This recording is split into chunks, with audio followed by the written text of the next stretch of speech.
sharp threshing instrument having teeth. இதோ போரடிக்கிறதுக்கு நான் உன்னை புதிதும் கூர்மையுமுள்ள பற்களுள்ள எந்திரமாக்குகிறேன். You shall break mountains and make them small stone pieces. நீ மலைகளை மெதித்து குன்றுகளை பதருக்கு ஒப்பாக்கி விடுவாய். You will make the mountains into small stone pieces. பெரிய மலைகளை நீ ஒரு சிறு கற்களாக்கி மாற்றி விடுவாய். And you will make hills that is small mountains into powder.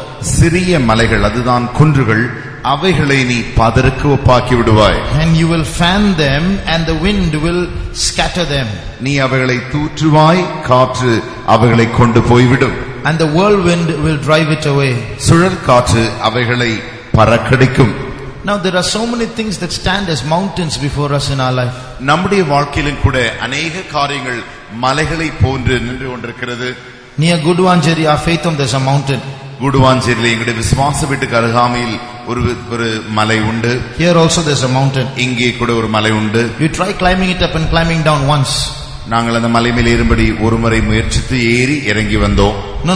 You try to climb that mountain once and climb down. நீங்களும் கூட அந்த மலை மேல் ஒரு முறை ஏறி இறங்கி பாருங்கள். It's very tiring. அப்படி நீங்கள் செய்யும் பொழுது அது மிகவும் உங்களை பலவீனமாக்கும். You can rest for 2 days after that. அதற்கு பின்பாக 2 நாள் நீங்கள் ஓய்வெடுக்க வேண்டியதாயிருக்கும். This is not a mountain, this is only a hill. இது மலை அல்ல, இது வெறும் குன்றுதான். A mountain will be 2-3 times that size. இதை போன்று 2 அல்லது 3 முறை உயர காணப்படுகிறதுதான் மலையாயிருக்கிறது. Now there are so many hindrances in our lives. We just spoke of giants. நம்முடைய ஜீவியத்திலும் கூட நாம் இப்பொழுது பேசினோமே, அப்படி ராட்சதர்களை போல அநேக மலைகள் உண்டு. The Bible also calls them mountains. வேதமும் கூட அவைகளை மலைகள் என்று தான் அழைக்கிறது. So many things that attack different people in different ways that are a real challenge to their spiritual life. அநேகரை அநேக விதங்களில் அநேக சம்பவ சூழ்நிலைகளிலே அவர்களை தாக்குகிறது. அது அவர்களுக்கு ஒரு சவாலாய் மாறிவிடுகிறது. They stand so huge, they loom so large over us that crossing them, seeing the other side seems to be an impossibility. மலைகள் இப்படிப்பட்டதான மலைகள் அநேகருக்கு மிகவும் மிகவும் பெரியதாக, மிகவும் ஒரு தடையாக, அவர்கள் தாண்டி போய் அடுத்த பக்கத்தில் பார்க்க கூட முடியாத அளவிற்கு அவ்வளவு தடையாக அது காணப்படுகிறது. These giants or these mountains stand before us so large that they seem to create a huge gap between the theory of Christian life and the practice of Christian life. இந்த மலைகளானது ராட்சதர்களை போல அவ்வளவு அதிகமாக உயரமாக பெரிதாக தடையாய் நின்று கொண்டிருக்கிறது. எப்படி என்று கேட்டால், ஒரு பக்கத்தில் கிறிஸ்தவத்தை குறித்து படிக்கிறதான சரித்திர பிரகாரமாக காண்கிறதான கிறிஸ்தவமும், மறுபுறத்திலே கிறிஸ்தவ வாழ்க்கையுமாயிருக்கிறது. When I say theory, it means what we read in the Bible, and when I say practice of Christian life, what we are living. நாம் வரலாற்று பூர்வம் என்று சொன்னது என்னவென்றால், வேதத்திலே வாசிக்கிறோமே அதைத்தான் கிறிஸ்தவ வரலாறு என்றும், எப்படி நாம் இப்படி ஜீவிக்கிறோமோ அதை தான் நான் கிறிஸ்தவ ஜீவியம் என்றும் நான் சொல்லுகிறேன். For example, in the Bible you will see God says, I will never leave thee nor forsake thee. Fear not, I am with thee. Be not dismayed, I am thy God. I will lead thee, I will uphold thee with the right hand of my righteousness. I am the Lord that healeth thee. Himself took our infirmities and bare on all our sicknesses. I will bless thy bread and thy water and take sickness away from the midst of thee. So many verses written like this in the Bible. Sorry. So many promises. வேதத்திலே அநேக வாக்குத்தத்தங்கள், நான் உன்னை கைவிடுகிறதில்லை, உன்னை நான் மறக்கிறதில்லை, நீதியின் வலதுகரத்தினால் உன்னை தாங்குகிறேன், பயப்படாதே, கலங்காதே, நானும் தேவன், திகையாதே, நானும் தேவன் என்று சொல்லி எல்லாம் பலவிதமான அநேக தேவனுடைய வாக்குத்தத்தங்கள் நாம் வாசிக்கிறோம். But look at the practice of Christian life. ஆனால் இவைகளின் கிறிஸ்தவ வாழ்க்கையாக மாறுகிறதே, அதை நீங்கள் பாருங்கள். He looks like he's left us, he's forsaken us. அது நாம் பார்க்கும் பொழுது அவர் தேவன் நம்மை ஒருவேளை கைவிட்டு விட்டு நம்மை மறந்து போனாலும் போலும். I am the Lord that healeth thee never seems to heal us. நானே உன் பரிகாரியாகி கர்த்தர் என்று சொல்கிறாரே, அந்த கர்த்தர் ஒரு காலம் என்னை சுகமாக்குறதில்லை. So where does it connect? எங்கே இது தொடர்ச்சியாய் காணப்படுகிறது? The reason all these, the Bible and our life doesn't connect is because there's a mountain in the way. வேதமும் நம்முடைய வாழ்க்கையும் ஒன்றுக்கொண்டாய் சந்திக்கிறது தொடர்பு இல்லாமல் போகிறது காரணம் என்னவென்றால், இந்த மலையாய் இந்த ராட்சதர்கள் வந்து நடுவே நின்று கொண்டிருக்கிறார்கள். These mountains are certain evil spirits that appear in different forms, standing as a hindrance in our spiritual life. இந்த மலைகள் எல்லாம் பொல்லாத ஆவிகளாய் தீமையான ஆவிகளாய் நம்முடைய ஆவிக்குரிய ஜீவித்தில் வளர்ந்து போகாதபடிக்கு தடை செய்யும்படியாக ஒவ்வொருவருக்கும் வேறு வேறு விதமாய் வந்து போராடுகிறதே அவைகள்தான் இந்த மலைகள். We human beings, we have a vengeful spirit. நாம் மனித அகுலமான இந்த ஆவிக்கு பழி வாங்குகிறதான ஒரு ஆவி உண்டு. But after few years we will forget. ஆனால் கொஞ்ச ஆண்டுகளுக்கு பின்பாக நாம் மறந்து போய்விடுவோம். Recently, சமீப காலத்தில், not recently, few years ago, கொஞ்ச வருடங்களுக்கு முன்பாக A complained to B about C. ஒரு நபர் மற்றொரு நபரை குறித்து வேறு ஒரு நபரிடத்திலே போய் A B ன்னு சொல்லிடுங்க, இல்லனா A complained to B about C. A என்கிறதான ஒரு நபர் B என்கிற மற்றொரு நபரிடத்திலே போய் C என்கிறதான ஒரு நபரை குறித்து ஒரு குறைகளை சொன்னார். So B got angry with C. உடனடியாக B என்கிற நபர் C என்கிற நபர் மேல் அதிகமாக கோபப்பட்டார். So B told A, so I'll tell you once again, A is telling B about something wrong that C did. A என்கிறதான நபர் ஒரு C என்கிறதான நபரை குறித்து இந்த B என்கிற நபரிடத்திலே போய் ஒரு குறைகளை அவர் சொன்னார். So B gets angry with C. உடனடியாக B என்கிற நபருக்கு அந்த C என்கிற நபர் மேல் அதிகமான கோபம் வந்து விட்டது. So B told A, உடனடியாக B என்கிற நபர் A இடத்தில் சொன்னார், go and call C immediately. உடனடியாக போய் C என்கிற நபரை அழைத்து கொண்டு வா. So A told B, உடனடியாக A என்கிற நபர் B இடத்தில் சொன்னார், not today, tomorrow you speak. இன்றைக்கு வேண்டாம், நாளைக்கு நீங்கள் பேசிக் கொள்ளுங்கள். Then B said, உடனடியாக B என்கிற நபர் சொன்னார், உடனே கூப்பிடு, இல்லனா அந்த இது போய்டும். Immediately call him, otherwise the charm will be lost. Call C immediately, or that thing will go immediately. உடனடியாக போய் நீ C நபரை கூப்பிட்டு விடு, அல்லது அந்த இது போய்விடும். What is இது? அந்த இது என்றால் என்ன? That heat that rises up, that short temper, that spirit of revenge, that will go, it will fade out. So call C immediately. I want to scold him right now. சட்டென்று வருகிறதான் அந்த கோபம், அந்த பழி வாங்க வேண்டியதான் அந்த எண்ணமானது, அந்த உணர்ச்சி உடனடியாக பொங்கி வந்து கொண்டிருக்கிறது. இந்த நேரத்தில் தானே கூப்பிடு, நாளைக்கு கூப்பிட்டால் அது எல்லாம் போய்விடும். But that's why human beings will forget after a few years. மனித வர்க்கமானது கொஞ்ச காலங்களில் சில காரியங்களை மறந்து போய்விடுகிறது. The heat of that vengeful spirit may die down.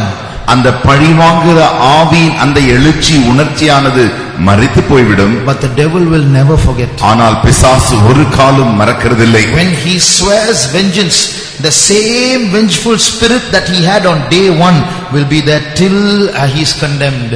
அவன் ஒருவரை பழி வாங்க வேண்டும் என்று சத்தியமிட்டிருப்பானேயானால் அந்த உணர்ச்சி, அந்த எழுச்சியானது எப்படி தொடக்கத்தில் இருந்ததோ கடைசி வரைக்கும் பழி வாங்கும் வரைக்கும் அது அவ்வாறே இருக்கிறது. He fell because he saw the best heaven kept for man.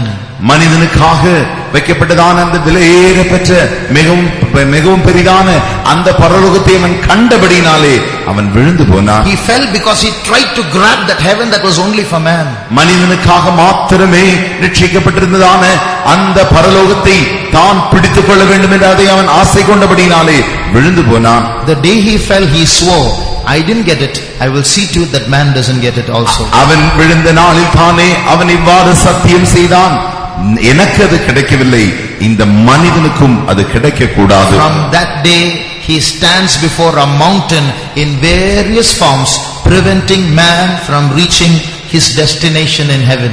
அந்த நாளிலிருந்து மலைகளை போல மனிதன் எப்படியாகிலும் அந்த பரலோகம் என்கிறதான அந்த அடைகிறதான ஸ்தலத்தை அவன் அடைய கூடாத வண்ணம் மலையாக ஒவ்வொரு மனிதனுக்கு முன்பாக அவன் நின்று கொண்டிருக்கிறான். Different kinds of spirits, அநேக விதமான ஆவிகள் உண்டு. they come in the form of various character traits. அநேக விதமான பலவிதமான சுபாவ சூழ்நிலைகளோடு கூட மனிதனுக்குள்ளாய் அவைகள் வருகிறது. The devil doesn't come with two horns and a tail.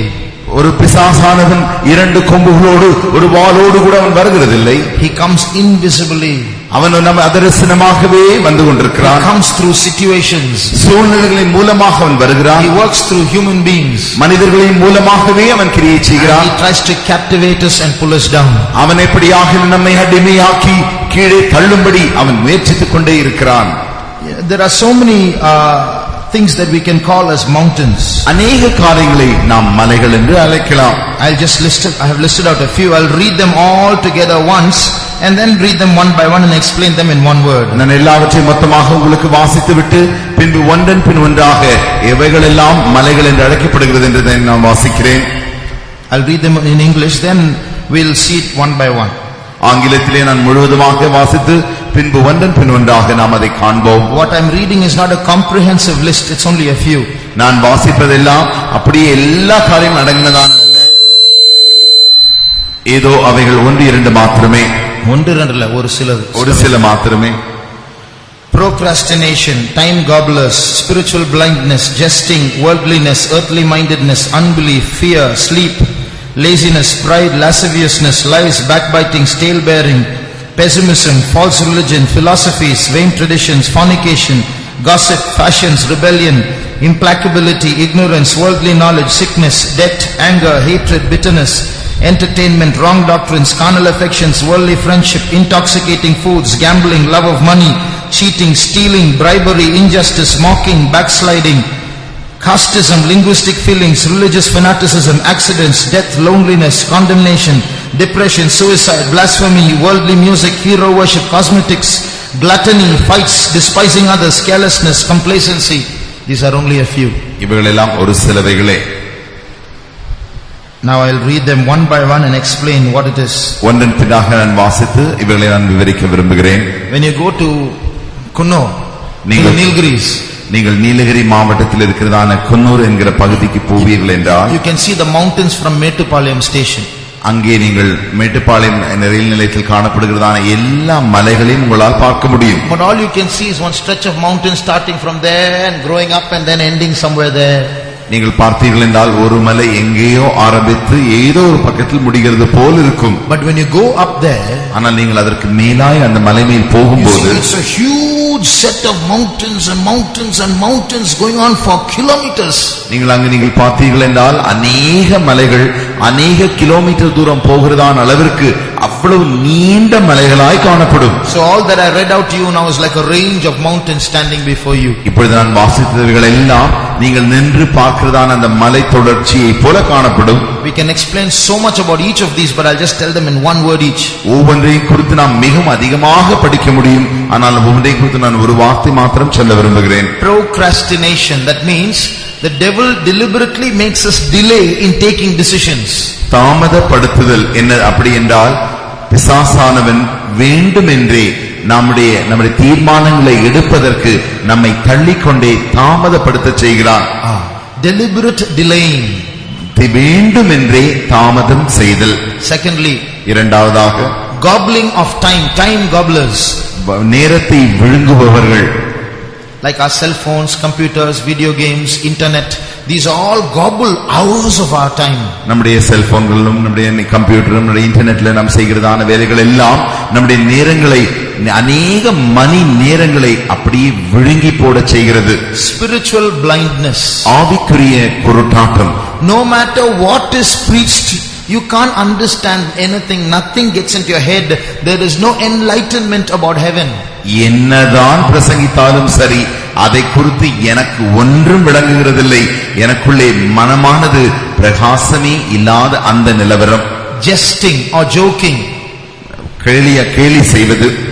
that means whatever spiritual thing you say, you'll have some double meaning about that, you'll have some comment to pass about that, and you'll giggle with one another. என்னதான் நீங்க பேசினாலும் என்னதான் ஆவிக்குரிய வார்த்தைகளை சொன்னாலும் அதற்கு இரண்டாவது அர்த்தத்தை கண்டுபிடித்து அதை குறித்து பேசி கேலியாய் விளையாட்டு செய்து அதை குறித்து சிரிப்பது. This is a spirit, இது ஒரு ஆவி. This is a mountain, இது ஒரு மலை. Worldliness, உலகம். Worldliness means this world has a glamour, a vanity in it. இந்த உலகத்திற்கு ஒரு மாயை, எல்லாரையும் ஈர்க்கக்கூடியதான ஒரு மாயை உண்டு. When we go after that, that's worldliness. அதற்கு பின்பாக நாம் போகிறோமே, அதுதான் உலகம். Earthly mindedness, பூமிக்குரிய சிந்தை. Earthly mindedness means you are not worldly, you don't go after the fashions of the world, but you are so involved, engaged, burdened by the necessities of life. நீங்கள் உலக அந்த விதமான அந்த நாகரிகத்தின் பின்பாக நீங்கள் போகிறவர்கள் அல்ல, பூமிக்குரியவர்களை குறித்து அவ்வளவு காரியங்கள் அதை கண்டிப்பாக செய்துதான் ஆக வேண்டும் என்று சொல்லி அதற்கு பின்பாக போகிறவர்கள். Studying, படிப்பது, it's not worldliness. அது உலகம் அல்ல. Job, வேலை, it's not worldliness. அது உலகம் அல்ல. Buying a house, வீட்டை வாங்குவது, it's not worldliness. அது உலகம் அல்ல. These are all necessities. அவைகள் எல்லாம் நமக்கு தேவைகள் தான். But even on these things our mind can be so engaged that it can rob our spiritual time and commitment to the Lord. இப்படிப்பட்டதான தேவைகள் என்று சொல்லி இதற்கு பின்பாக நாம் போகும்பொழுது நம்முடைய மனமானது அதற்கு பின்பாகவே எண்ணங்களை எல்லாம் செலுத்தி தேவனுடைய நேரத்தையும் திருடி இதற்காய் செலவழிப்பது.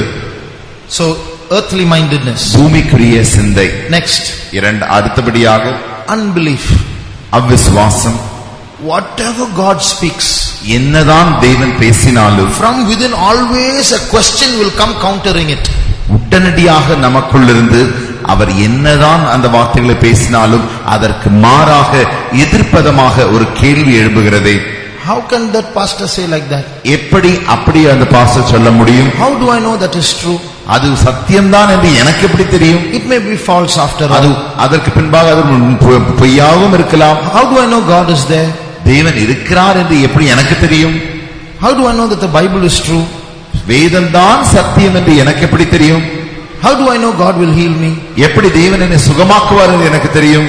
This is unbelief. இதுதான் அவிசுவாசம். Then fear. அதற்கு பின்பாக பயம். There are good fears and bad fears. நல்ல பயங்களும் உண்டு, கெட்ட பயங்களும் உண்டு. We should be afraid about sinning. பாவத்தை குறித்து நமக்கு பயம் உண்டாக வேண்டும். We should be afraid about grieving God. தேவனை துக்கப்படுத்துவதற்கு நாம் பயப்பட வேண்டும். These fears should be there. இந்த பயங்கள் நமக்கு அவசியம். St. Paul says, I fear lest as the serpent beguiled Eve, you should be your mind should be corrupted from the simplicity in Christ. சர்ப்பமானது ஏவாளை வஞ்சித்தது போல தேவனை பற்றுகிறதான பயத்திலிருந்து உங்களுடைய மனம் பிரிக்கப்பட்டு விடுமோ என்று சொல்லி நான் பயந்திருக்கிறேன் என்று பரிசுத்த பவுல் சொல்கிறார். And there are other fears. மற்ற பயங்களும் உண்டு. Some are afraid of evil spirits. சிலருக்கு பொல்லாத ஆவிகளை குறித்த பயம் உண்டு. There are some morbid fears called phobias. சிலருக்கு உண்மையான பயம் அல்ல, பயம் என்கிறதான அப்படிப்பட்ட ஒரு எண்ணம், அப்படிப்பட்ட ஒரு வதந்தி அவர்களுக்குள்ளாய் இருக்கும். Morbid means terrible fears. பயங்கரமான பயமாயிருக்கும். Fear of darkness, இருளை குறித்த பயம். fear of staying inside a closed room, கதவை அடைத்து அந்த அறைக்குள் இருக்கிறதான அந்த பயம். fear of dead bodies, சவங்களை குறித்ததான பயம். fear of animals, விலங்குகளை குறித்த பயம். fear of heights, மிகவும் உயரமாய் காணப்படுகிறதே அந்த காரியங்களை குறித்த பயம். if they go to high places, to a terrace in a multi-story building, they get afraid. அவர்கள் மிகவும் உயரத்திலே கொண்டு போகப்பட்டால் அல்லது ஒரு வீட்டின் மேல் மாடிக்கு போனால் உடனடியாக கீழே பார்த்து பயப்படுவார்கள். So many kinds of fears there are. அநேக விதமான பயங்கள் உண்டு. These are also mountains. இவைகளெல்லாம் கூட மலைகள் தான். Sleep, தூக்கம், this has to be overcome. இதை நாம் ஜெயிக்க வேண்டும்.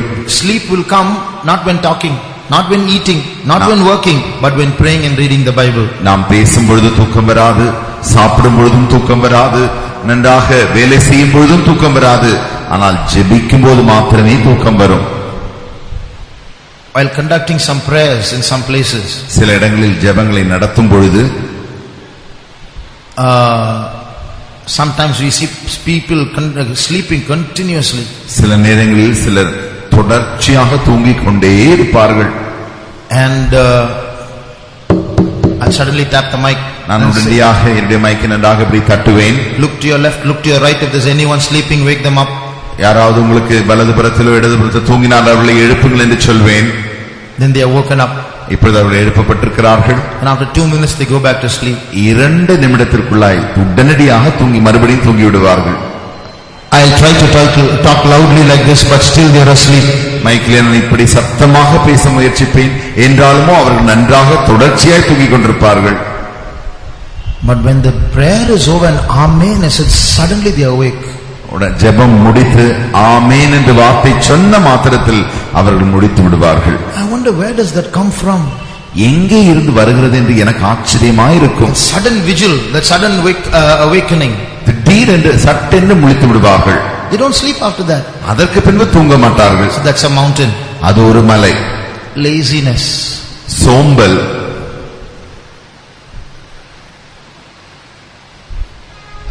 at home, வீட்டிலே, in doing the responsibilities of the house, நமக்கு கொடுக்கப்பட்டதான வீட்டில் செய்ய வேண்டிய கடமைகள் செய்யும் போது, when we are slack in it, that's called laziness. அவைகளில் நாம் ஒரு சோம்பலாய் ஒரு உற்சாகத்தோடு செய்யாத பட்சத்தில் நமக்கு சோம்பல் வருகிறதே. The Bible says, வேதம் சொல்கிறது, just like a door moves on its hinges, எப்படி கதவானது அந்த கீழிலே ஆடிக்கொண்டிருக்கிறது போல, a lazy man rolls on his bed. சோம்பலான மனுஷன் தன்னுடைய படுக்கையிலே அப்படி அவன் ஆடிக்கொண்டே இருக்கிறான். He is awake already, but how to get up out of bed? அவன் ஏற்கனவே தூங்கி முழித்து விட்டான், ஆனால் எழும்புவதற்கு தான் இப்படி தயக்கம். He's got a lot of free time, I suppose. நான் நினைக்கிறேன் அவனுக்கு அநேக நன்றான நேரங்கள் இருக்கிறது போலும். One pastor said, there's a saying in Telugu like this. ஒரு பாஸ்டர் இப்படி தெலுங்கிலே சொல்வார்கள் என்று சொன்னார். No, there's a saying in Telugu. தெலுங்கிலே ஒரு பழமொழி உண்டு. A man who knows to solve the problems of the country, if he sits on the roadside breaking stones, that is also laziness.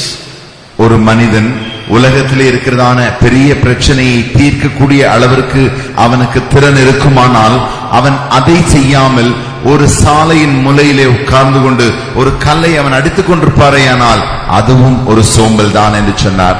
So when God has a plan concerning us, instead of surrendering to that plan and doing that plan and spending our energy for that plan, we make our own plans and do something else that interests us. That is laziness. The wicked and slothful servant. தேவன் நம்மை குறித்து மேலான ஒரு நோக்கம் வைத்து ஒரு திட்டம் வைத்து பல காரியங்களை செய்ய வேண்டும் என்று இருக்கும் பொழுது அந்த திட்டத்திற்கு நம்மை ஒப்பு கொடுக்காதபடிக்கு நமக்கு பிரியமாய் தோன்றுகிற மற்ற ஒரு காரிய அந்த நோக்கத்தை எடுத்துக்கொண்டு அதை நாம் செய்யும் பொழுது பொல்லாம் சோம்பலுமான ஊழியக்காரனை என்று தேவன் நம்மை அழைப்பார். Pride, பெருமை. I don't think you have to explain that. அதை நான் விவரிக்க தேவையில்லை என்று நினைக்கிறேன். Then is lasciviousness, that is sexual lusts. அது மாத்திரமல்ல காம விகாரம், lies, பொய், backbiting, பின்பாக புறம் பேசுதல். That means in front you are a friend to the person, but behind him you are criticizing him, finding fault with him. நேரிலே பார்க்கும் பொழுது அவருக்கு ஒரு சிநேகிதனை போல பேசுவது, அவருக்கு பின்பாக அவரை குறித்து தர்க்கம் போல பேசுவது. Tale bearing, காரியங்களை கொண்டு போய் கோல் சொல்லுதல். That means someone tells you something about someone else. ஒருவர் மற்றவரை குறித்து உங்களிடத்தில் சொல்வாரே என்றால், you are not worried about whether it's true or whether the person is telling a lie. You don't verify it. Immediately you carry that news and tell, hey, you know something, I heard like this about so and so.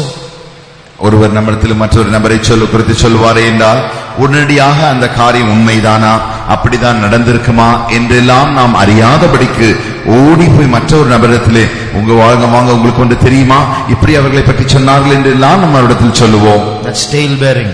அதுதான் கோல் சொல்லுதல். Pessimism, that means not looking negatively at everything. எல்லா காரியத்தையுமே எதிர்மாறாய் நோக்குதல். Even if someone wants to do good to us, even someone is doing something with a good intention, even if a blessing comes in it, the person will somehow see some evil in that and keep complaining all the time. ஒருவர் நமக்கு நன்மை தான் செய்ய வேண்டும் என்று எண்ணம் கொண்டிருப்பாரே என்றால் அதனால் ஒரு ஆசீர்வாதம் இருக்கிறது என்பதை செய்ய வேண்டும் என்று அவர் செய்து இருந்தாலும் கூட இதை பெறுகிறதான இந்த நபரோ அதையும் கூட தவறாக எதிர்மறையாக நோக்கி அதிலேயும் ஒரு பொல்லாப்பை கண்டுபிடிப்பது.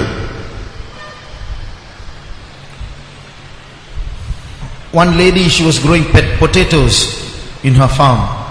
ஒரு ஸ்திரீயானவள் தன்னுடைய தோட்டத்திலே உருளைக்கிழங்கை வித்துக் கொண்டிருந்தாள். She complained to the pastor all the time, potatoes are getting spoiled very quickly.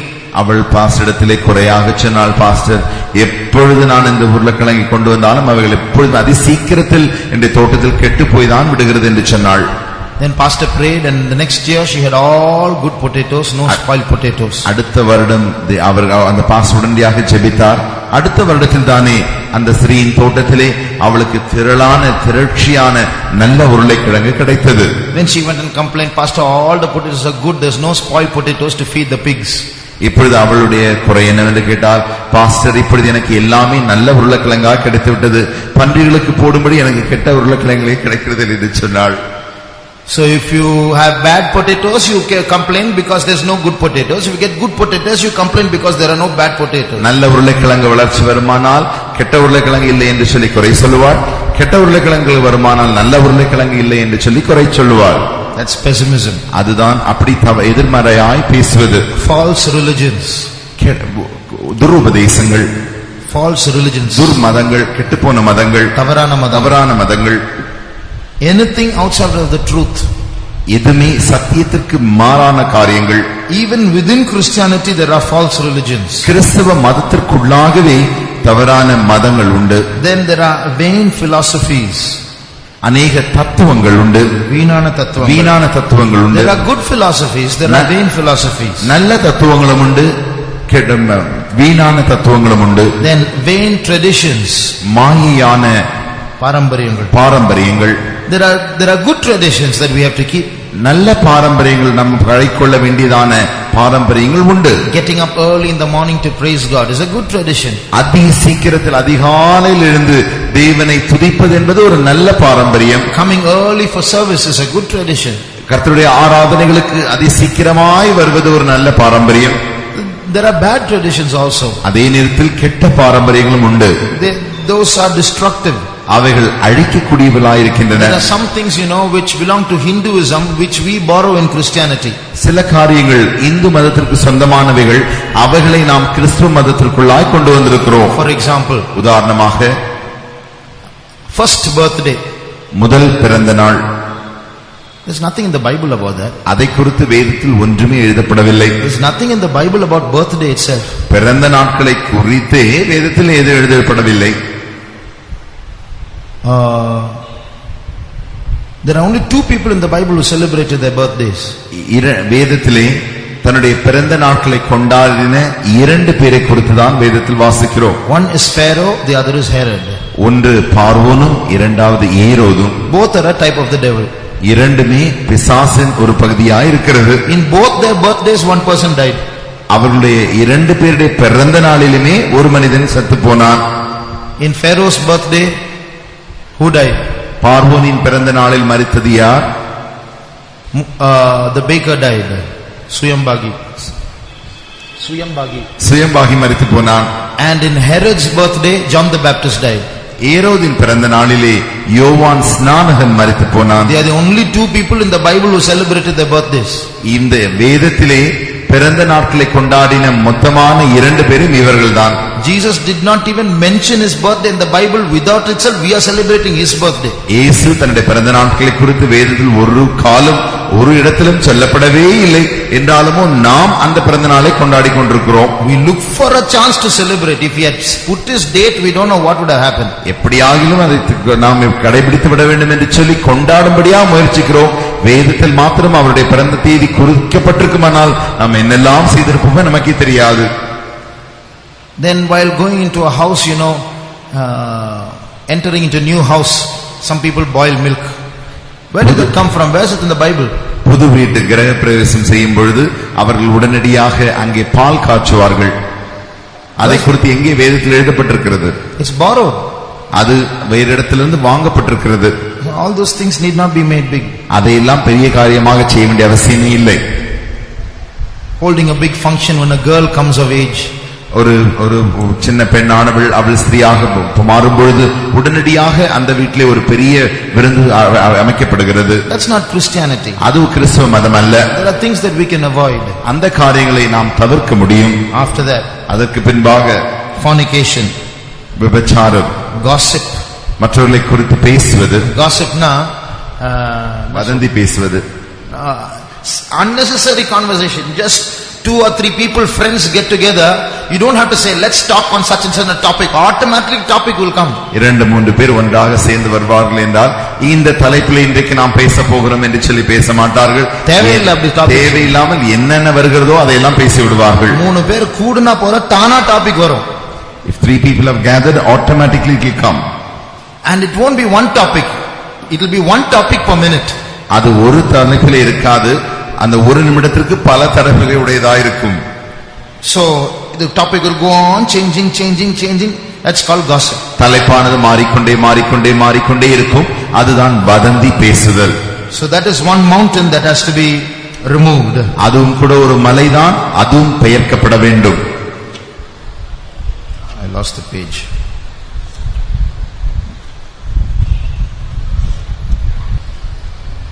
Then fashions, நாகரிகம், then rebellion, எதிர்த்தல். I don't have to say anything about that. Implacability, that means you cannot pacify some people. சிலரை எந்த காரியத்தினாலும் திருப்திப்படுத்தவே முடியாது. Pacify, சமாதானப்படுத்த முடியாது. Some get angry, some get irritated till their own peace calms down in its own time. No matter how much you pat the person on the back, what promises you make, what apologies you give, they won't be pacified. என்னதான் அவர்களை முதுகிலே நீங்கள் தட்டினாலும், என்னதான் சமாதானமாய் பேச நீங்கள் அவர்களோடு முயற்சித்தாலும், என்னதான் அவரோடு கூட அவருடைய கோபத்தை அடக்கும்படிக்கு அவரிடத்திலே மன்னிப்பு நீங்கள் கேட்டாலும், அவருடைய கோபம் அடங்கவே அடங்காது. அது தானாய் அடங்கி வரும். Worldly knowledge, உலகத்துக்குரிய அறிவு. the more you love worldly knowledge, எவ்வளவுக்கு அதிகமாக நீங்கள் உலக அறிவை விரும்புகிறீர்களோ, the Bible says the world by wisdom knew not God.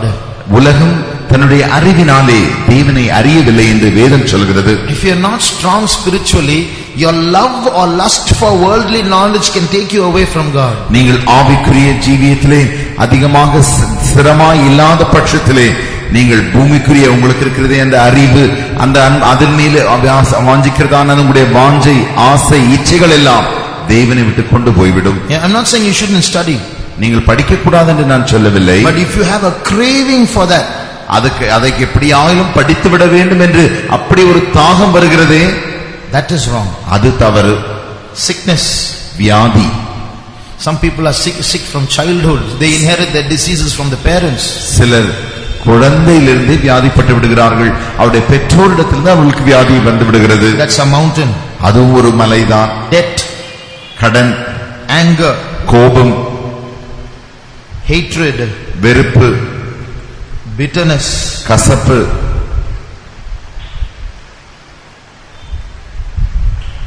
entertainment, களியாட்டுகள், wrong doctrines. தவறான உபதேசங்கள், துருபதேசங்கள். That means from the Bible itself you can have wrong teachings. நீங்கள் வேதத்திலிருந்தே தவறான போதனைகளை உண்டாக்க முடியும். Carnal affection, மாம்சீகமான நேசம், worldly friendship, உலக நண்பர்கள், then intoxicating foods or foods that can become, that can harm your body. சில ஆகாரங்கள் உண்டு, அவைகளுடைய உடலை கெடுக்கக்கூடியதான ஆகாரங்கள். Like cigarettes, liquor, betel leaves, drugs and so on. வெத்தலை பாக்கு அல்லது குடி பொருட்கள் அல்லது போதை பொருட்கள் அல்லது இப்படிப்பட்டதான காரியங்கள் எல்லாம். Gambling, சீட்டாட்டம், love of money, பண ஆசை, cheating. மற்றவர்களை ஏமாற்றுவது. Do you all copy in the exam? நீங்கள் பரீட்சையிலே மற்றவர்களை பார்த்து எழுதுகிறீர்களா? For some people that's very common. Everybody does it. Come on, what's wrong with that? சிலருக்கு அது தவறாகவே தோன்றுகிறதில்லை. எல்லாருமே அப்படித்தான் எழுதுகிறார்கள், அதிலே என்ன தவறு என்று கேட்கிறார்கள். Some people won't copy but they'll show others.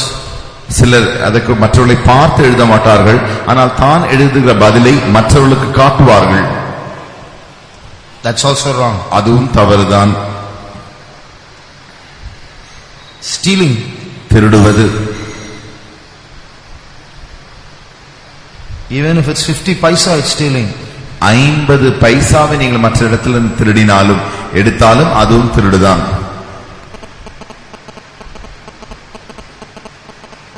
If you've taken money from someone, யாரிடத்திலாவது நீங்கள் பணத்தை வாங்கி இருப்பீர்கள் என்றால், unless they say keep it, you should give it back. அவர்கள் திருப்பி தர வேண்டாம், வைத்துக் கொள்ளுங்கள் என்று சொன்னால் மாத்திரமே வைத்துக் கொள்ளலாம், அல்லது நீங்கள் திருப்பித்தான் கொடுக்க வேண்டும்.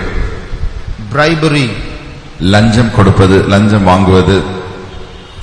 Now I want to give you a definition of bribery. லஞ்சத்தை குறித்துதான அப்படி அந்த வெளிப்படுத்தலை நான் உங்களுக்கு வெளிப்படுத்தும்படியாக விரும்புகிறேன். Today you go to almost every office, people will want something for the pocket. இன்றைக்கு நீங்கள் எந்த ஆபீஸில் எந்த அலுவலகத்துக்கு போனாலும் எல்லாருமே இது தயவு செய்து வைத்துக் கொள்ளுங்கள் என்று சொல்கிறார்கள். So if you want to get some work done, ஏதாவது வேலை நடக்க வேண்டும் என்றால் normal legal work, சட்டபூர்வமான சட்ட ரீதியான வேலை தான். But they say come tomorrow, come next week, come week after next. ஆனால் அந்த அதிகாரியோ நாளைக்கு வா, அடுத்த நாள் வா, அடுத்த வாரம் வா, இப்படி எல்லாம் தள்ளி போட்டுக் கொண்டே இருப்பார். They expect something. அவர் ஏதோ விரும்பிக் கொண்டிருக்கிறார். It's not wrong to give money then. அங்கே அவருக்கு பணம் கொடுப்பது தவறல்ல. He wants something for his pocket. அவர் தன்னுடைய பைக்கு வேண்டும், ஏதோ வேண்டும் என்று விரும்புகிறார். But if you are going to give him money to make him do something wrong that's against the government, that's wrong. ஆனால் அந்த அதிகாரியை அரசாங்கத்துக்கு விரோதமாகவே தவறாகவே சில காரியத்தை செய்யும்படி நீங்கள் பணம் கொடுத்தால் அது தவறு. To forge a document, ஒரு அந்த பத்திரத்தை மாற்றி எழுதும்படியாக, to sign a blank paper, ஒரு வெள்ளை பாத்திரத்திலே கையெழுத்திடும்படியாக, to borrow a seal, ஒரு அந்த இடத்துல முத்திரையை வாங்கி கொண்டு போகும்படியாக, wrong things against the government, you pay money for that, that's wrong. அரசாங்கத்துக்கு விரோதமாக செய்யும்படிக்கு நீங்கள் பணத்தை கொடுப்பீர்கள் என்றால் அது தவறு. Now I've got at least 20 more things and it will be 7 o'clock by the time I finish. இன்னும் எனக்கு 20 காரியங்களை வாசிக்க வேண்டியதா இருக்கிறது. இவைகளை வாசித்தால் நமக்கு மணி 7 ஆகிவிடும். I'll just read through the rest. மற்றவர்களை நான் நேரடியாக உங்களுக்கு வாசித்து விடுகிறேன். Injustice, அநீதி, அநியாயம், mocking, மற்றவர்களை கேலி செய்வது, backsliding, பின்மாற்றம், casteism, ஜாதி பார்ப்பு, ஜாதி வித்தியாசங்கள், linguistic feelings, மொழி வித்தியாசங்கள், religious fanaticism, மதத்தை குறித்ததான பித்துக்கள், very மதவெறி, accidents, ஆபத்துக்கள், death, மரணம், loneliness, தனிமை, condemnation, மற்றவர்களை ஆக்கினைக்குள்ளாய் தீர்த்து பேசுவது, or even self condemnation, தன்னையே ஆக்கினைக்குள்ளாய் தீர்த்து பேசுவது, depression, மன அழுத்தம், suicide, தற்கொலை, blasphemy, தூஷணங்கள் பேசுவது, worldly music, உலக இசைகள், hero worship, ஒருவரை ஹீரோவாக அப்படியே ஆராதிப்பது, அவர்களை அவ்வளவாக நேசித்து ஆராதனை செய்வது போல செய்வது,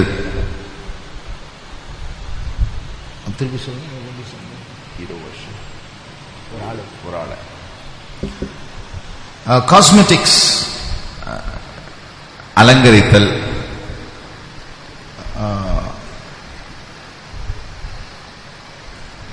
gluttony, பெருந்திண்டி, fighting, சண்டையிடுதல், despising others, மற்றவர்களை தள்ளி விடுவது, despising, அலட்சியம் பண்ணுவது, carelessness, காரியங்களை குறித்து அவ்வளவு கவனமின்மை, complacency, that means a wrong kind of satisfaction, ஒரு தவறான திருப்தி, ஒரு தவறான விதத்தில் இருக்கிறதான திருப்தி. enough, this anointing is enough, this spiritual life is enough, போதும் இந்த அபிஷேகம் போதும், இந்த ஆவிக்குரிய ஜீவியம் போதும். So this is a big mountain range, இவைகளாய் மலைகளாய் இருக்கிறது.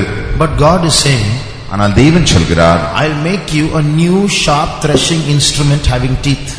நான் உங்களை போரடிக்கிறதற்கு புதிதும் கூர்மையுமான பற்களுள்ள எந்திரமாக்குகிறேன்.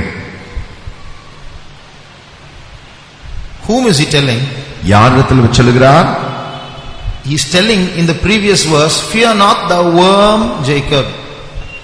இதற்கு முன்பான 14ஆம் வசனத்தில் வாசிக்கிறோம், யாக்கோபு என்னும் பூச்சியே பயப்படாதே. In English worm, ஆங்கிலத்திலே புழு என்று எழுதப்பட்டிருக்கிறது. fear not the worm Jacob, I am going to make you a crusher machine. யாக்கோபு என்னும் புழுவே நீ பயப்படாதே, நீ போரடிக்கிற கூர்மையுள்ள யந்திரமாய் உன்னை மாற்றுகிறேன். If you take the road that goes from Tambaram to Maduravai, the way you will see a stone quarries on the sides. நீங்கள் தாம்பரத்திலிருந்து மதுரவாயில் போகிறதான சாலையில் போவீர்கள் என்றால் இந்த சாலை உண்டாக்குறதான அந்த இயந்திர ஆலைகள் உண்டான அப்படிப்பட்ட அநேக ஆலைகளை நீங்கள் பார்க்கலாம். Stone quarries where huge boulders are crushed into small stones by machines. அவைகளெல்லாம் பெரிய பெரிய கற்களை பாறைகளை சாலையிடும்படியாக தூளாய் மாற்றி தருகிற இயந்திரங்கள். That's what God says. I'm going to make you a crusher machine.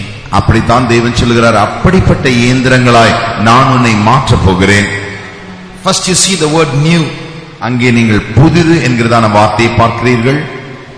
You are a worm, நீ ஒரு புழு, but I'm going to make a worm into a machine. நான் ஒரு புழுவை ஒரு இயந்திரமாய் மாற்றப் போகிறேன். A worm will get stamped upon by others.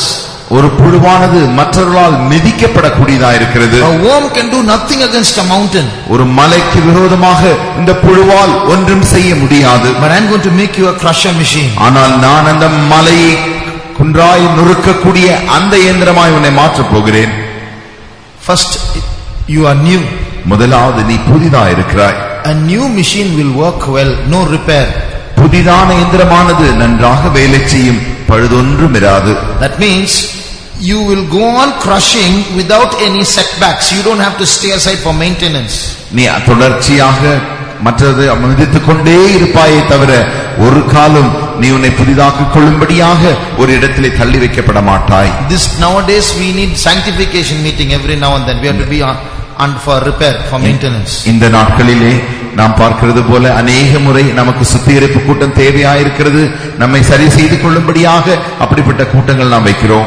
In all our trials we fail so many ways. You have to sit back and confess, Lord, in this trial I spoke like this, I saw like this, I thought like this, I did like this.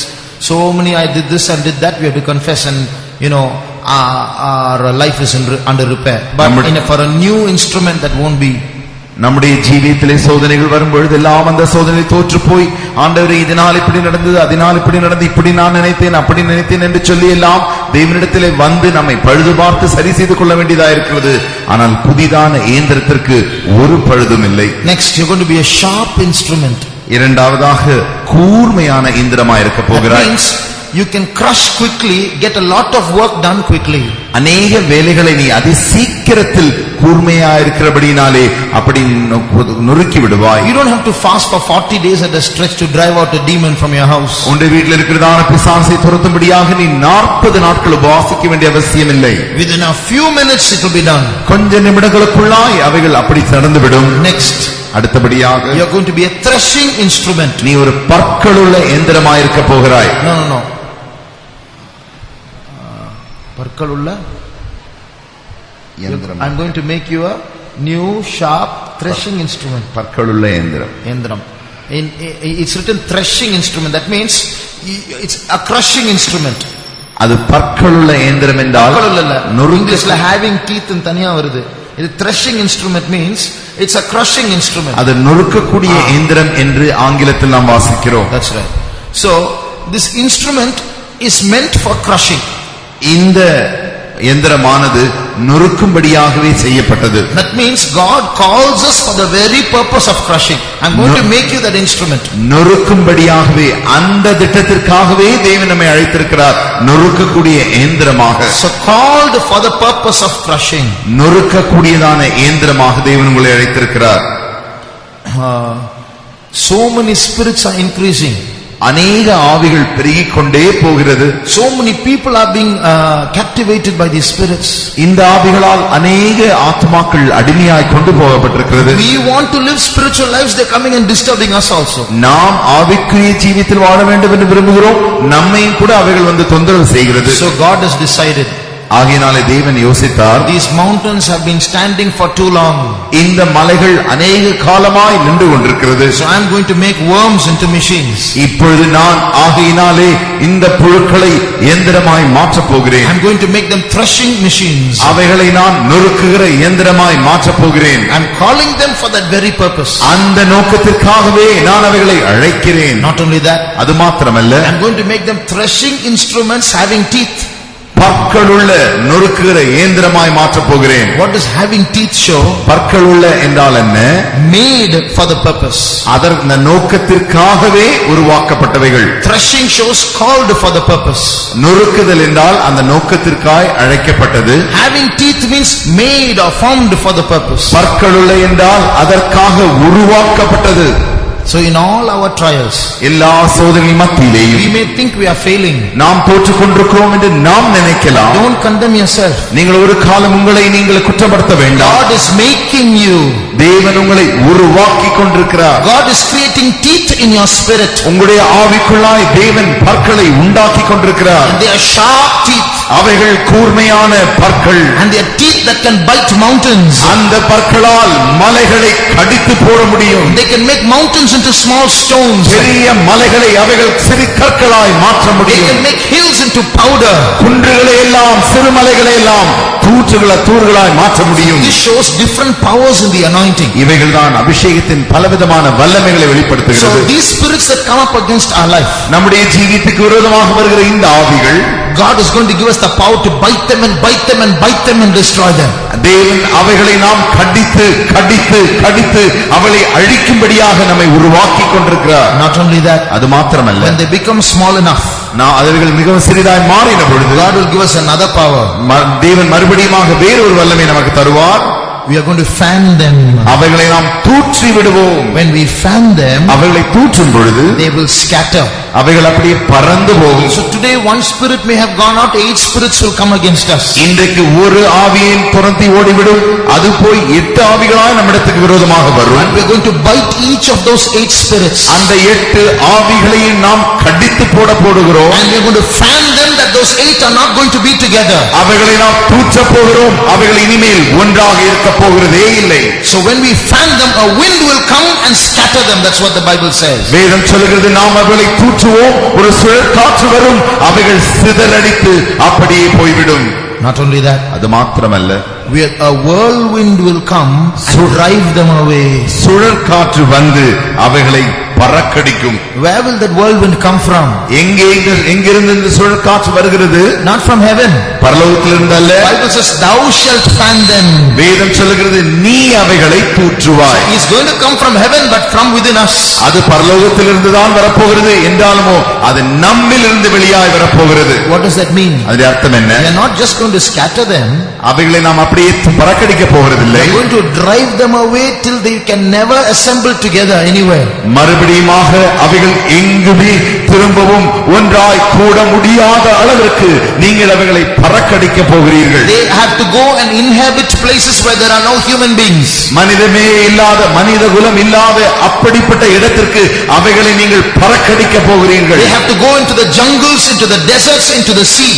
அவைகள் காடுகளுக்கும் வனாந்திரத்திற்கும் கடலுக்குமாய் அனுப்பப்பட போகிறது. They have to go into islands where there are no human inhabitants. மனிதனே இல்லாத இருக்கிறதான அப்படிப்பட்ட அந்த தீவுகளுக்கு அவைகள் புறக்கணிக்கப்படும். That is called driving them away. அதுதான் பறக்கடித்தல். Is this a story? இது ஒரு கதைதானா? Is this a vain philosophy? இது ஒரு வீணான தத்துவமா? Is this a lie? இது ஒரு பொய்யா? Is this again a big hole between theory and the practice of Christianity? இதுதான் வரலாற்று கிறிஸ்துவ மதத்தின் சரீர சரித்திர பிரகாரமான காரியத்திற்கும் வாழ்க்கைக்கும் இருக்கிறதான பெரிய வித்தியாசமா ஓட்டையா? Brother, sometimes I feel if I'm saved, I wonder if I'm saved or not, and you're talking something totally outside of me. சகோதரனே, சில நேரங்களில் நான் ரட்சிக்கப்பட்டேனோ இல்லையோ என்றெல்லாம் எனக்குள் கேள்வி வருகிறது. ஆனால் நீங்கள் இப்படிப்பட்ட பெரிய காரியங்கள் எல்லாம் பேசுகிறீர்களே. Shall we close our eyes? நான் நம்முடைய கண்களை மூடுவோமா? Are you doubting whether you're saved? நீங்கள் ரட்சிக்கப்பட்டிருக்கிறீர்களா இல்லையா என்கிற சந்தேகத்தை வருகிறதா? Once upon a time your salvation seemed to be very definite. ஒரு காலத்தில் உன்னுடைய ரட்சிப்பானது மிகவும் நிச்சயமாய் உனக்கு காணப்பட்டதல்லவா? But now what is happening in your life? இப்பொழுது ஜீவிதத்தில் என்ன நடந்து கொண்டிருக்கிறது? Some mountains have risen up against you. உனக்கு விரோதமாக சில மலைகள் எழும்பி இருக்கிறது. Some evil spirits are fighting against you. பொல்லாத ஆவிகள் உனக்கு விரோதமாக போராடி கொண்டிருக்கிறது. The failures that you are going through are making you doubt whether you have been saved at all. நீ போய் கொண்டிருக்கிறதான அந்த தோல்வி நீ கண்டு கொண்டிருக்கிறாயே, சந்திக்கிறாயே, அந்த தோல்விகள் தான் நீ ரட்சிக்கப்பட்டாயா இல்லையா என்கிற சந்தேகத்தை உனக்குள் எழுப்புகிறது. Will I go to heaven when Jesus comes? comes. இயேசு வரும்பொழுது நான் பரலோகத்திற்கு போவேனோ? If I'm like this, I'm going to be left behind. இப்படியே இருந்தே நான் கைவிடப்படுவேனே. 1 day, 2 days is okay. ஒரு நாள் 2 நாள் பரவாயில்லை. How many months I'm striving like this? எத்தனை மாதங்கள் இப்படி நான் போராடி கொண்டிருப்பேன். I'm afraid I'll lose the anointing. அபிஷேகத்தை இழந்து போவேன் என்கிற பயம் எனக்கு இருக்கிறது. I'm afraid I'll backslide from the church. சபையிலிருந்து நான் பின்வாங்கி போவேன் என்கிற பயம் எனக்கு இருக்கிறது. I'm afraid I'll go back to my old sins. என்னுடைய பழைய பாவங்களுக்கு நான் திரும்பி போய்விடுவேனோ என்கிற பயம் எனக்கு இருக்கிறது. Fear not, thou worm Jacob. யாக்கோபு என்னும் பூச்சியே, நீ பயப்படாதே. I will make you a new sharp threshing instrument. நான் உன்னை புதிதும் கூர்மையுமான நொறுக்குகிற பற்களுள்ள இயந்திரமாய் மாற்றுவேன். Dear young brother, young sister, வாலிப சகோதரி சகோதரியே, in your trial, உன்னுடைய சோதனையிலே, in your failure, உன்னுடைய தோல்வியின் மத்தியில், just do one thing. ஒரே ஒரு காரியத்தை செய்வாயாக. Fall back at the feet of Jesus. இயேசுவின் காலங்களிலே நீ திரும்பமாக விழுவாயாக. Let our pride break. நம்முடைய பெருமை உடையட்டும். Let's humbly fall at the feet of Jesus. தாழ்மையோடு கூட இயேசுவின் பாதத்திலே விழுவோமாக. For salvation is with him. உன்னுடைய இரட்சிப்பு அவரிடத்திலிருந்து வருகிறது. If he says, why should we throw ourselves away? அவர் நம்மை இரட்சிப்பாரே என்றால் ஏன் நாம் நம்மை தூக்கி எறிய வேண்டும்? What we need to break first is our pride. எதை நாம் உடைக்க வேண்டும்? முதலாவது நம்முடைய பெருமையை உடைக்க வேண்டும். Shall we humble ourselves and go to the Lord? நம்மை நாமே தாழ்த்தி தேவனிடத்திற்கு போவோமாக. Lord, I'm not coming to your presence as a saint. ஆண்டவரே, நான் ஒரு பரிசுத்தவானாக உம்முடைய சமூகத்துக்கு நான் வருகிறதில்லை. I'm coming as a broken sinner, Lord. ஆண்டவரே, உடைந்த பாவியாகவே நான் உம்முடைய சமூகத்துக்கு வருகிறேன். Lord, have mercy on me, a sinner. ஆண்டவரே, பாவியாகி என்னே கிருபையாயிரும். Save me, save me. I'm in danger, Lord. என்னை இரட்சியும் ஆண்டவரே, நான் ஆபத்திலே இருக்கிறேன். The Savior is in our midst. இரட்சகர் நம்முடைய மத்தியில் இருக்கிறார். Nobody likes worms. யாருக்குமே புழுக்களை விரும்ப மாட்டார்கள். No human being likes worms. எந்த மனுஷனுமே புழுவை விரும்ப மாட்டான். But Jesus looks at us and says, you are a worm, but I love you. ஆனால் இயேசு நம்மை பார்த்து சொல்கிறார், நீ ஒரு புழுதான் என்றாலும் நான் உன்னை நேசிக்கிறேன். You are a worm, but I love you.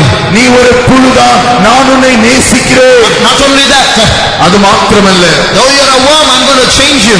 நீ ஒரு புழுவாக இருந்தாலும் நான் உன்னை மாற்றப் போகிறேன். I'm going to change you into a crusher machine.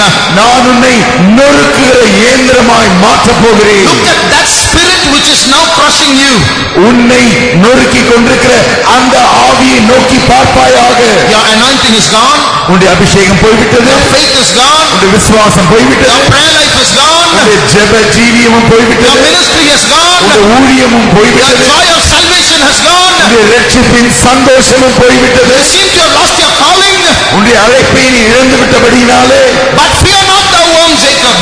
என்றாலுமோ யாக்கோபின் பூச்சியே, நீ பயப்படாதே. I'm going to change you. நான் உன்னை மாற்றப் போகிறேன். I'm going to change you. நான் உன்னை மாற்றப் I'm போகிறேன். going to change you. நான் உன்னை மாற்றப் I'm போகிறேன். going to change you. நான் உன்னை மாற்றப் I'm போகிறேன். going to change you. நான் உன்னை மாற்றப் I'm போகிறேன். going to change you. நான் உன்னை மாற்றப் I'm போகிறேன். going to change you. நான் உன்னை மாற்றப் I'm போகிறேன். going to change you. நான் உன்னை மாற்றப் I'm போகிறேன். going to change you. நான் உன்னை மாற்றப் போகிறேன். You're going to get that prayer life again. மறுபடியுமாக அந்த ஜெப ஜீவியத்தை பெறப் போகிறாய். You're going to get that faith once again. மறுபடியுமாக அந்த விசுவாசத்தை நீ பெறப் You're போகிறாய். going to get that hope once again. மறுபடியுமாக உனக்கு அந்த நம்பிக்கை கிடைக்கப் You're போகிறது. going to get that anointing once again. மறுபடியுமாக நீ அந்த அபிஷேகத்தை பெறப் You're போகிறாய். going to get that ministry once again. மறுபடியுமாக நீ அந்த ஊழியத்தை திரும்பவும் பெற்றுக்கொள்ளப் போகிறாய். You're going to be a new machine. நீ ஒரு புதிதான இயந்திரம். You're going to be a sharp machine. நீ ஒரு கூர்மையுள்ள இயந்திரமாய் மாறப் You're போகிறாய். going to be a crushing machine. நீ ஒரு நொறுக்குகிற இயந்திரமாய் மாறப் You're going to போகிறாய். be a machine with teeth. நீ ஒரு பற்களுள்ள இயந்திரமாய் மாறப் போகிறாய். Today you are driving out demons. இன்றைக்கு நீ பிசாசுகளை துரத்தி கொண்டிருக்கிறாய். But no demon is fleeing. ஒரு பிசாசும் ஓடுகிறதில்லை. Every demon is sitting on your head. எல்லா பிசாசும் தலைமையில் உட்கார்ந்து கொண்டிருக்கிறது. But fear not, thou worm Jacob. என்றாலுமோ யாக்கோபின் பூச்சியே, நீ பயப்படாதே. I'm going to change you. நான் உன்னை மாற்றப் போகிறேன். I'm going to change you. நான் உன்னை மாற்றப் போகிறேன். I'm going to change you. நான் உன்னை மாற்றப் போகிறேன். I'm going to change you. நான் உன்னை மாற்றப் போகிறேன். Fear not, thou worm Jacob. யாக்கோபின் பூச்சியே, பயப்படாதே. I'm going to change you. நான் உன்னை மாற்றப் போகிறேன். A wind is going to come out of you. உன்மேல் ஒரு காற்று வரப்போகிறது. Your enemy is going to be scattered. உன்னுடைய சத்துருக்கள் சிதறடிக்க போகிறார்கள். A wind is going to come out of you. உன்மேல் ஒரு காற்று வரப்போகிறது. A whirlwind is going to come out of you. ஒரு சுழற் காற்று உன்மேல் வீசும்.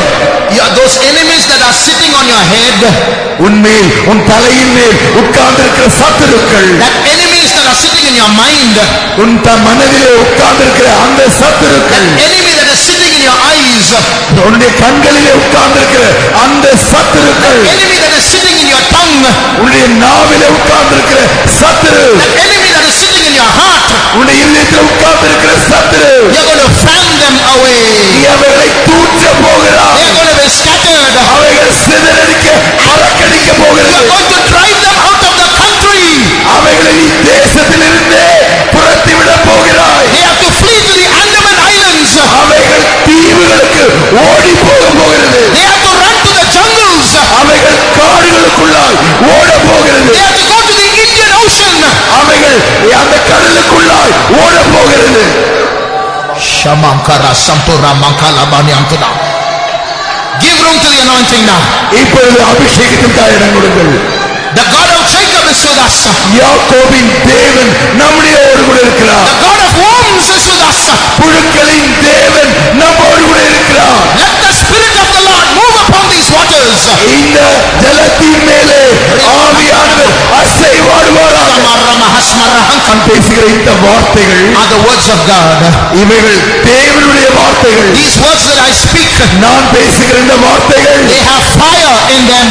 அவைகளிலே அக்கினி இருக்கிறது. These words that I speak நான் பேசுகிற இந்த வார்த்தைகள் are coming as fire into your ears. உன்னுடைய காதுகளிலே அக்கினியாய் அவைகள் வந்து விழுந்து கொண்டிருக்கின்றன. Words are not entering into your ears. Fire is entering into your ears. வார்த்தைகளுடைய காதுகளுக்குள்ளாய் பிரவேசிக்கவில்லை, அக்கினி உடைய காதுகளுக்குள்ளாய் பிரவேசித்துக் கொண்டிருக்கிறது. That fire will enter into your mind.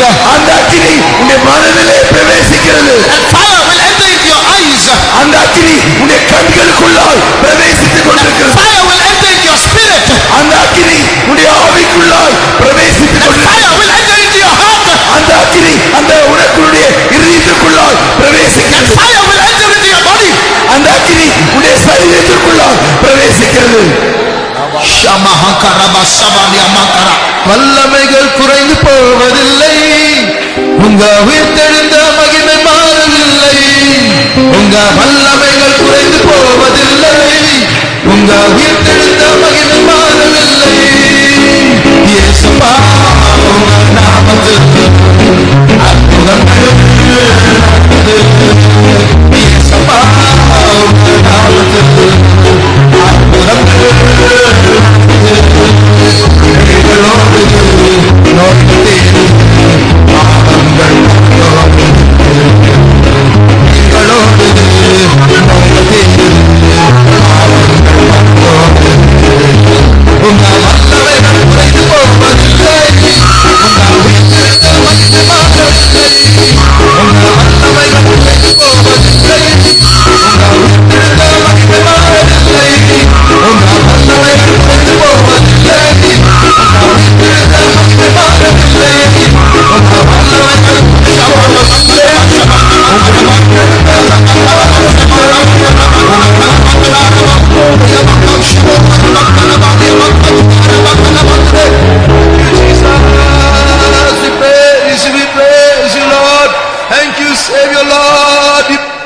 கர்த்தாவே, நீர் தந்ததான இந்த நல்ல நேரத்துக்காக ஸ்தோத்திரம்.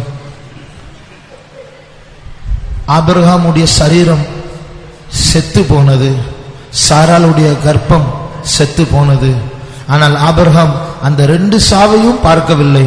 உம்மை பார்த்து விசுவாசத்தில் களி கூர்ந்தான். ஈசாக் பிறந்தான்.